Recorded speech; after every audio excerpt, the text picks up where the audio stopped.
Hi, I'm Tim Elkhorn, the radio play-by-play voice of the Cleveland Cavaliers, and you're watching Keeping It Real Sports.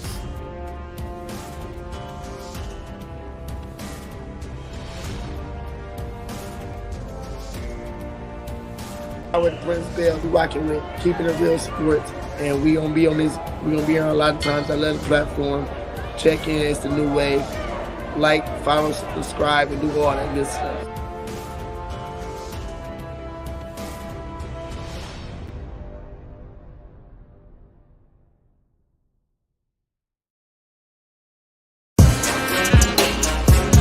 Come on. Told you I got you. Wanna talk about the game, he can talk about it. Tennis, match, golf, he can talk about it. Don't matter what it is, he can talk about it. Any sport dude, he know about it. Save your boy bum, don't doubt it. If he tell you that it is what it is. The real sports guy in the Sandman. Talk show game in the bag, man. Rep, don't have to throw the flag, man. Steve Taylor, Andy Sands. It's over, OVA. Game over, they don't play. From the fourth quarter to the ninth inning. NASCAR wheels keep spinning. To the 18th hole, he's still in control. Eye on the goal. Coach never missing the play, cause he know the deal. This keeping it real. Sports. Come on. Keeping it real. Yeah. Let's go. Oh, let's go indeed. Another edition of Keeping It Real Sports. I am your boy, the real sports guy, Steve Taylor. He is the Sandman, Andy Sanzada. And Sandman, boy, we got one for the people today. Boy, NBA playoffs are in full effect. We've got full coverage for you for that. The NHL is heating up and the ice is starting to get hot. We'll break all of that down for you. And we've got the fight of the year that we've been waiting for. We're going to break all of that down for you. Sandman, how you feel, man? I'm doing great, Steve. I'm ready for another great show, as always. And, I think we should get right into it with Hot Off the Press. Yeah, because there's some craziness going on out here. Man, what the heck, man? Let's do this is what we call Hot Off the Press.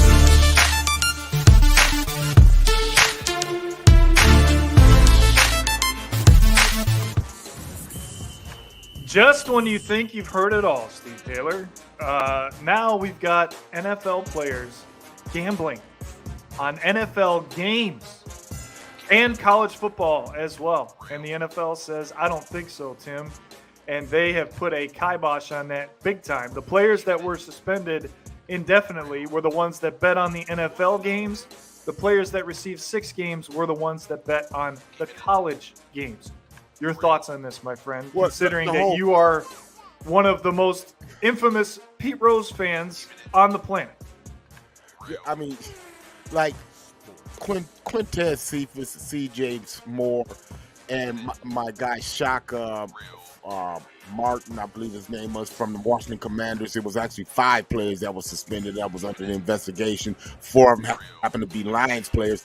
But the ones that bet on NFL games were the ones that got a year sentence. Can you see Calvin Ridley? Calvin Ridley just got suspended for a year. You kind of forgot about him. He'll be back. And then Jamison Williams and Stanley Berryhill, I mean, I can almost see where they were going. Jamison Williams in particular is a former Alabama Crimson Tide, player, so I can see him betting on his former team. But the problem is, dude, you're doing it on team property. Like, man, I don't know if you understand, when you place these bets, people, they know where your location is, and it pings off of the device that you're using. So you can't be in Ohio and bet Michigan sports. You just can't do it. You have to be there in Michigan. That's what happened to these guys. You caught up. It's sad, but true. All right, let's do some quick hitters. Man, let's do it, man.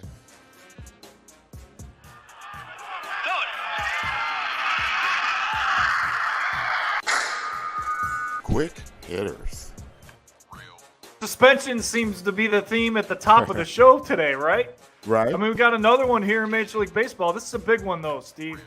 Max Scherzer receives 10 games for a sticky substance on his fingers. So he was thrown out of the game the other day. You can see the umpire taking care of business here with Buck Showalter right by his side. But Steve, the thing that blows my mind was how upset he got. This is the third time he's been caught. Like, enough is enough. You shouldn't be surprised that you got kicked out, and you really shouldn't be surprised that you got suspended for 10 games. Yeah. Well, I tell you what, the one surprise was in baseball yesterday was Drew Smiley, man, going for a perfect game, and his catcher Yan Gomes tackling him in the open field, like no, you will not get this perfect game. But does it surprise you? Because it is the Cubs.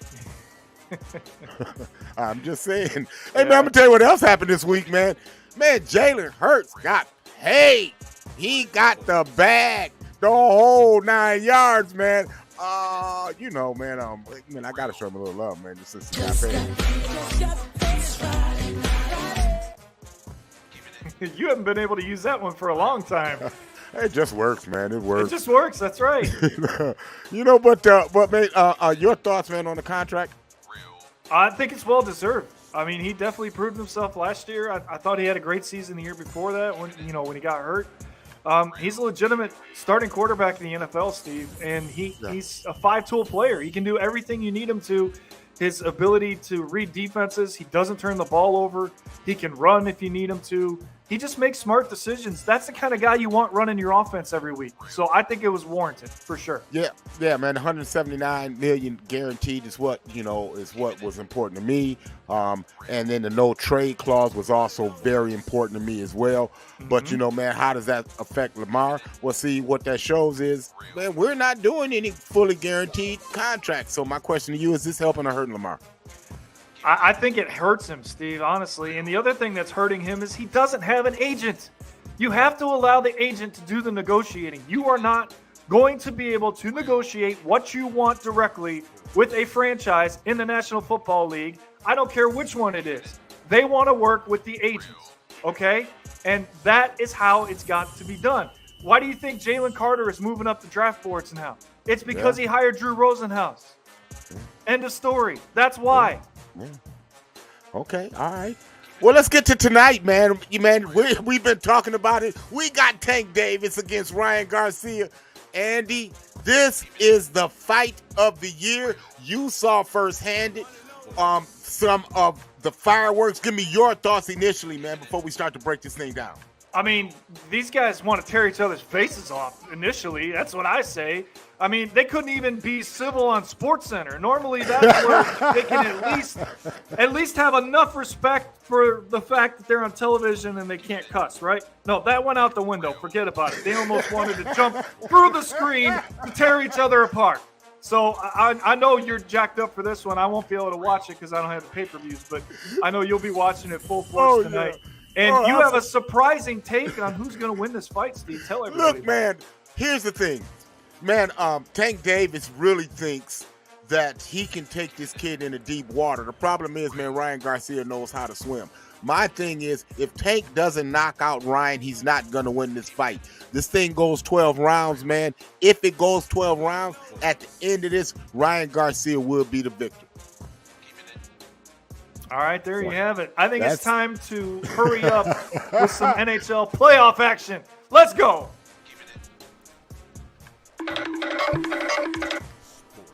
Hurry up.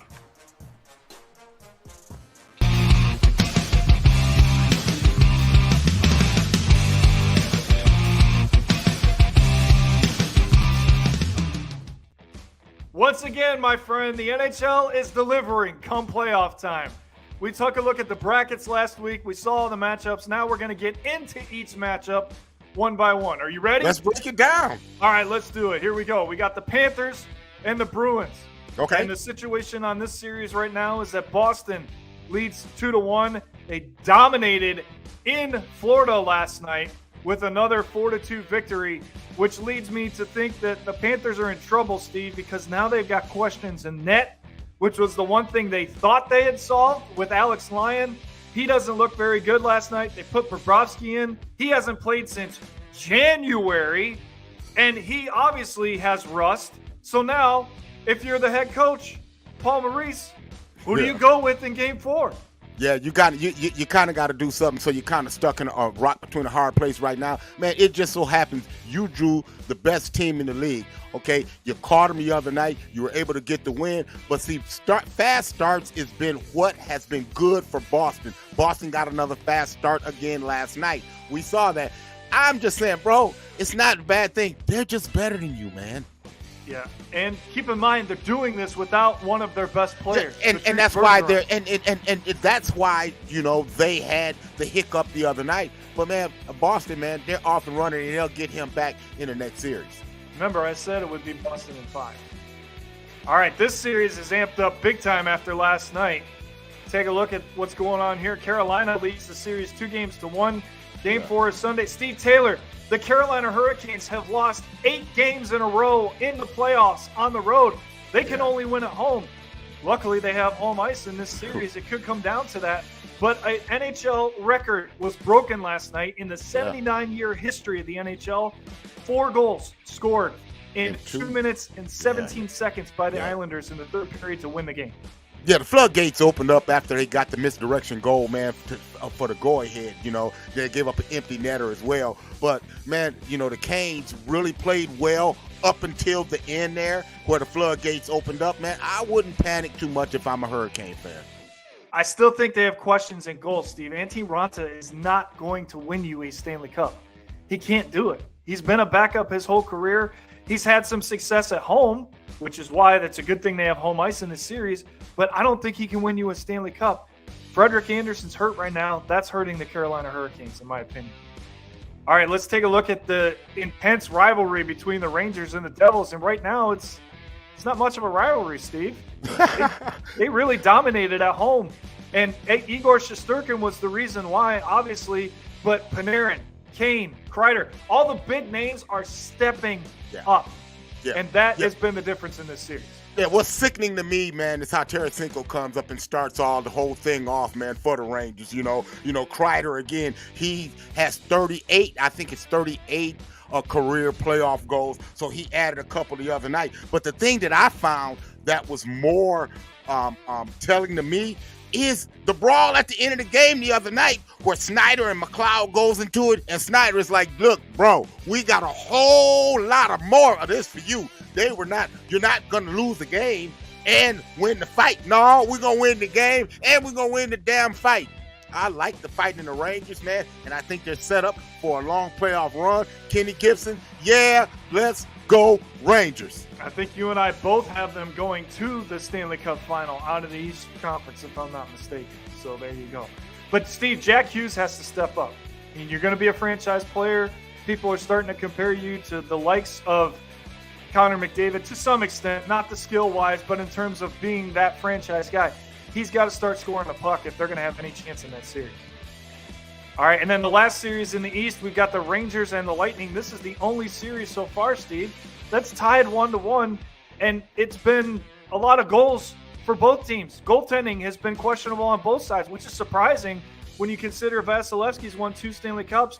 But the thing that I want to talk about that I was sick to my stomach to hear in this series, knock it off, fans. Just knock it off, will you? A fan gets arrested for trying to jump into the penalty box and fight a Tampa Bay Lightning player, Tanner Jeanette. Now, first of all, I don't care who you are. You're not fighting a hockey player, okay? You're going to get your ass kicked, first and foremost. Second of all, just stop it. Just stop it. Stay in your seat. Watch the game. You have every right to yell. You have every right to cheer, but you don't have rights to go after the athlete. Yeah, definitely. But, man, just to get more so back into the series, man, the Lightning, man, a lot of injuries, man. That first game, man, was a brutal game. They lost 3, man. Cernak went down, man, with a big-time injury. Man, Bunting for Toronto, man, draws a 3-game suspension for the hard hit on him. But, man, it was good to see them hit back, man, but they lit up Vasilevsky the other night, man, for 7 big ones, man, and you don't see that often. And John Tavares had a hat trick. That's a big sign for Toronto, for him to step up like that. But the bigger loss, Steve, to me, for Tampa was Victor Hedman. He's their number 1 defenseman, sometimes in the entire NHL. But to lose him, that puts them in trouble for this series. Another Alrighty. series that's tied right now as we go to the Western Conference is this one right here, the Vegas Knights and the Winnipeg Jets. And how about Barron the other night? Takes a skate to the face, which was really hard to watch, by the way, because it was the goalie skate that cut him just above the eye. Takes 75 stitches to his face and comes back to playing again. Yeah, man. Well, man, the thing is, man, you know, Vegas kind of eased into a street fight that very first game, the field-out game. Winnipeg got its first win of the year versus Vegas. Vegas only had 17 shots on goal. Well, you know damn well that's not going to continue. Then the shots started going up, man, and they light the lamp. Man, I like the momentum that Vegas is starting to generate, and I expect them to roll in a full form right now. Going back to Winnipeg, though, that's going to be tough. Good crowd up there. We'll see how Game 3 goes today. Another series that's tied. The Western Conference is deep, Steve. Look at this. Yeah. The defending champs are in a dogfight with the rookies, and Matty Beniers is one of the reasons why. You see him pictured there. But I think eventually, Colorado figured it out the other night. I think that they know that they're going to have a test. Right. Now that they know that, you're going to see the real Avalanche show up. I still like them in 5. I think they're going to roll through the rest of the series. Well, Grubauer is the key here, man, for the Kraken, man. He came up with 34 saves in that very first game, in their very first playoff game, and they got the victory. He's got to come up with more performances like that if the Kraken is going to have a chance. All right, the other series we're going to take a look at, Minnesota and Dallas. After last night, Minnesota now leads this series 2-1. The Dallas Stars look a little lost, and one of the reasons why, Steve, is one of the storylines in this series. They're without their captain. One of their captains, their leader, their Mr. Everything, Mr. Power Play, Mr. Penalty Kill, Mr. I know how to perform in the playoffs, has been out with a concussion. I think it's going to be the difference in this series. I think Minnesota's going to find a way to win it in 6.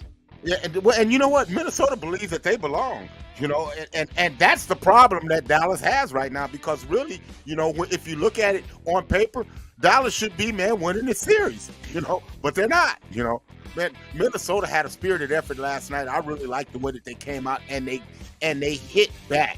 Man, yes. Minnesota is a problem. They're one of the most physical teams in the NHL. That's why some people have them coming out of the Western Conference. Yeah, I've heard that. All right, and then the last series, this one, there's a lot of storylines in this one, right? Man. But right now, it's LA leading 2-1. Steve, both of their wins have been in overtime. One of those wins should not have occurred, but we don't have a lot of time to get into that. No. But Connor McDavid is showing up this series as expected, but the mental mistakes, partner. Man, talk about that's it. That's just it. Man, the Oilers cannot afford to take penalties. The dumb penalties, the one that Draisaitl took last night, man, was just asinine, ass 10, ass 11. It just didn't make sense. You had just had control of the game, and now you give up, man, penalty playing opportunities, man, and then your penalty kill has been bad because that's where the Kings have been hurting you at. 5-on-5, you've been all right. You got to find a way to score. But, man, and like you said, the key for them has been their power play units. They've come to play, but, man, it's the other things. It's the little things, man. You have to put it all together, man. Yeah, the Oilers are 4 for 8 on the power play. No issue there. Even strength. They have the advantage, but let's not forget that the Kings went out and got Giannis Korpisalo for a reason, Steve. For a reason. He's showing and he's showing up. Yeah. Exactly. Remember, he's got the all-time record for most saves in a playoff game with 85. All right, man. So there it is, man. Hey, let's get into some NBA.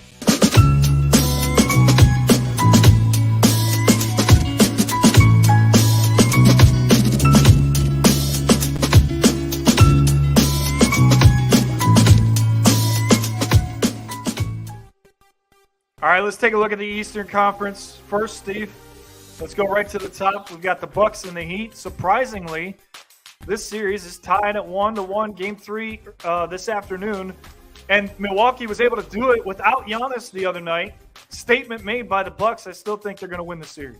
They're going to win the series, man. Miami's going to win one. It'll be a gentleman's sweep. Look, and if you're a Bucks, don't even play Giannis, man. We cool.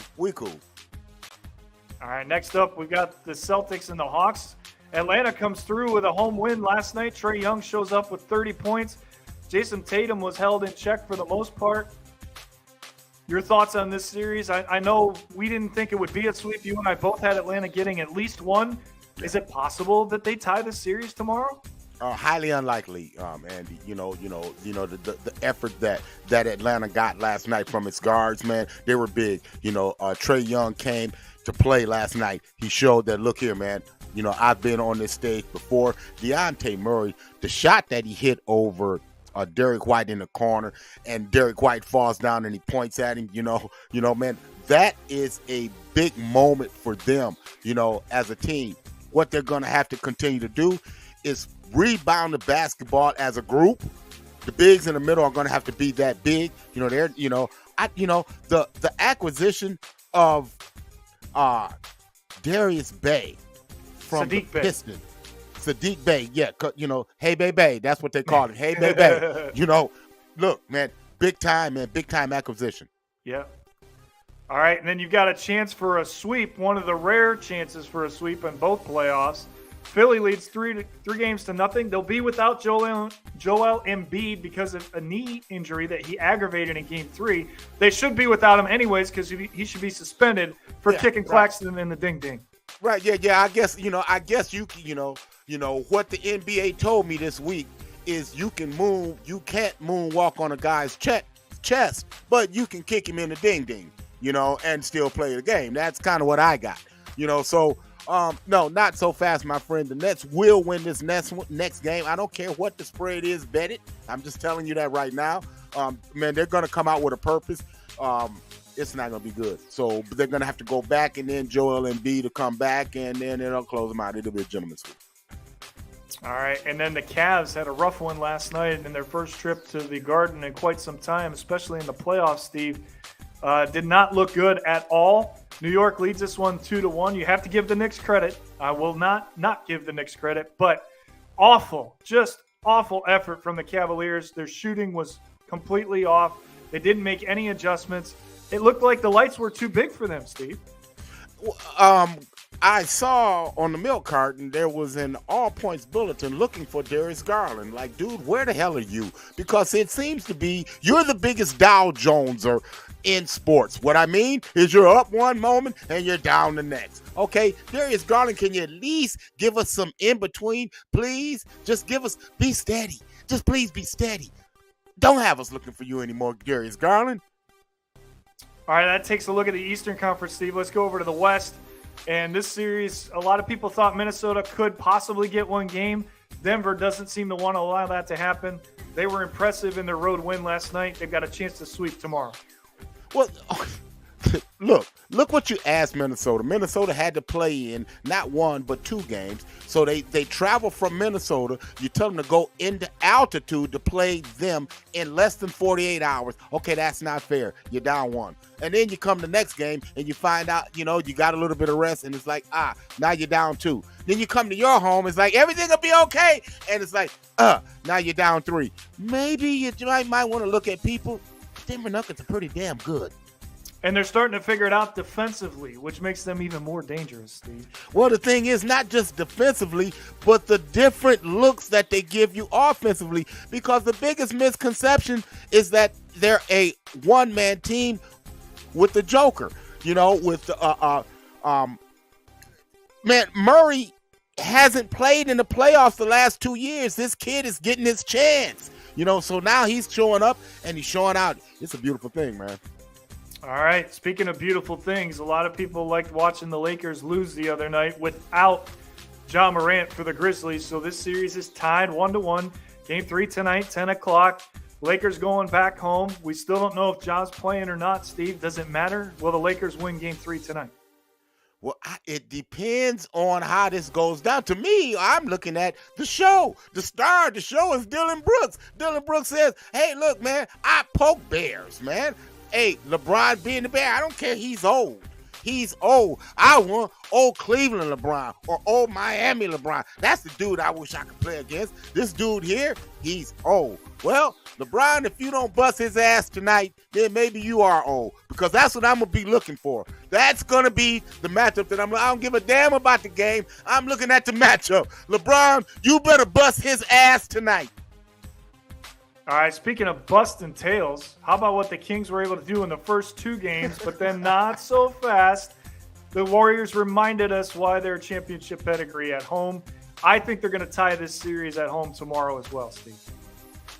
I hate to be the bearer of bad news, Andy. I totally disagree. I think that, speaking of poking bears, the NBA is the one that kind of poked the bear and woke the Warriors up, because had they to let it go on with Draymond Green, they would be down 3-0. Sacramento will show up. Sacramento is the road winningest team in the NBA. Let me say that again.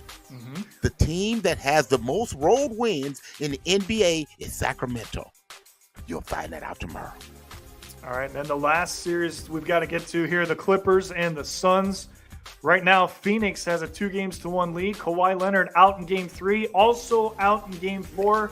Get out of here. Some heavy words said by Stephen A. Smith that I thought were a little too critical of Kawhi Leonard. You know, telling him to retire, Steve? Come on. Well, he should. Do something, man, because you're the load managed all year, and now we need you, and you're disappearing.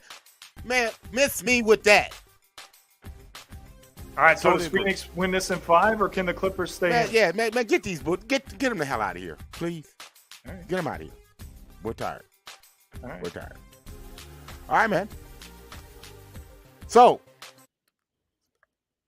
that's it, man. You know, NBA coverage, man. So, hey, man, let's do man, our last mock draft. So, man, when we come back this time next week, man, the first 2 rounds will be in. We'll have a good look, and we'll be talking about those. But we're going to give you our updated look at how we think this week's draft is going to show up.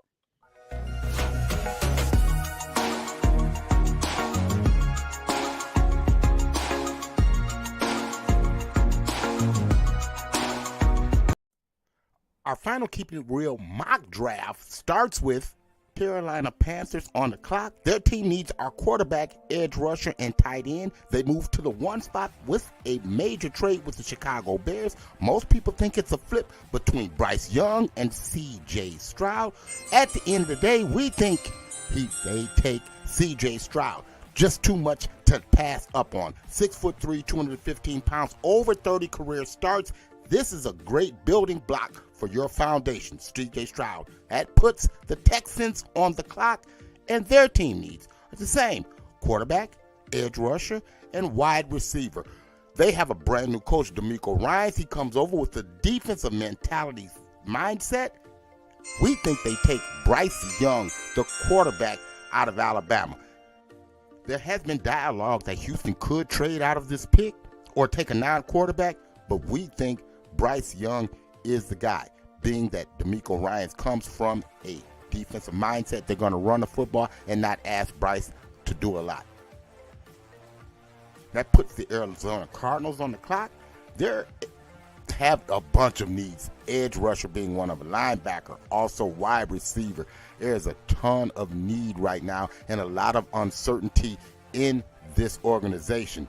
A trade package offered could prove too tantalizing for Arizona to stick around and make a pick, but we think that if they stay here, Will Anderson makes the most sense. He's a safe pick, linebacker, and he gives you the ability to restart your defense. We have a trade to announce here in our mock draft.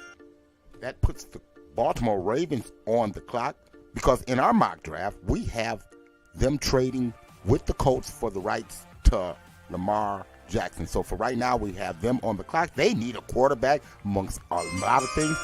It's a perfect fit for them to take Will Levis, the quarterback out of Kentucky. They've already had won titles with Dilfer and also with Joe Flacco. Or why not double down and get this kid? And you got a playmaker with Odell Beckham. It makes sense. And that puts, right now, the Seattle Seahawks on the clock. And Seattle is a wild card in this one because they really don't have a lot of team needs. Seattle can really swing for the fences. They have a lot of options. But Anthony Richardson is a young, talented prospect who can sit behind and learn from Geno Smith a year or two. This plan allows them to continue with the present and the future. That puts the Detroit Lions on the clock. And the Lions need to shore up its defense. It really needs linebackers, defensive line, safety help Detroit continues investing in its defensive front with the selection of Jalen Carter, defensive lineman, Georgia. As have now added Aiden Hutchinson, Josh Pascal, James Houston, and with the arrival of Carter, that gives the Lions the front that they desperately need. That puts the Raiders on the clock, and the Raiders have a lot of needs. They need a quarterback as well as need to ensure that defense. All things considered, Christian Gonzalez has the athletic frame and profile of a top prospect. Vegas has a bigger need at offensive line, but Gonzalez is a better value than the options available at those spots. That puts the Atlanta Falcons on the clock. Their needs are quarterback, and they need to shore up that defense. The board falls perfectly for the Falcons, and they add the pass rusher that they need in Tyrese Wilson. They have a few quality players to build around alongside him with Malone and Arnold Ebite. Now they add Wilson. That puts the Bears on the clock. The Bears find themselves at 9, looking to upgrade an offense that needs wide receivers, running backs, and offensive linemen.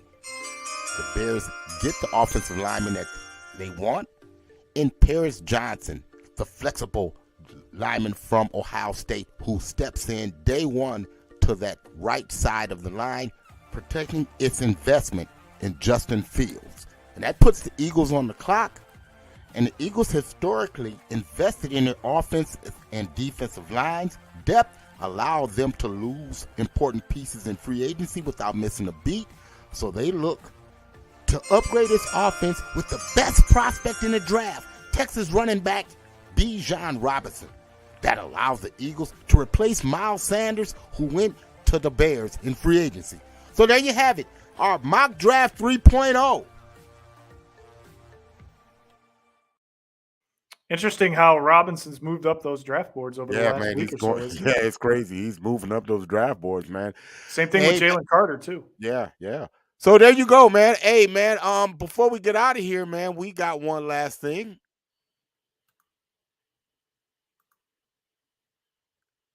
And it looked like it's going, man, this is going down. The Saudis are putting together a heavyweight showdown consisting of Wilder, Fury, Usyk, and Joshua. And it looks like it's going down with Wilder fighting Joshua and Usyk fighting Fury. This is going to be big. $100 million guarantee for all fighters. Wow, that's huge, Steve. Any idea? Have they said speculated when it might be happening? Is it going to be this year? Is it going to be 24? December. Okay. Yep. So there you go. What a Christmas present that'll be, huh? Yeah, it will be, man. But hey, look, it's been fun, but we got to run, man. So until next time, we wish you love and peace. Chuck them deuces, man.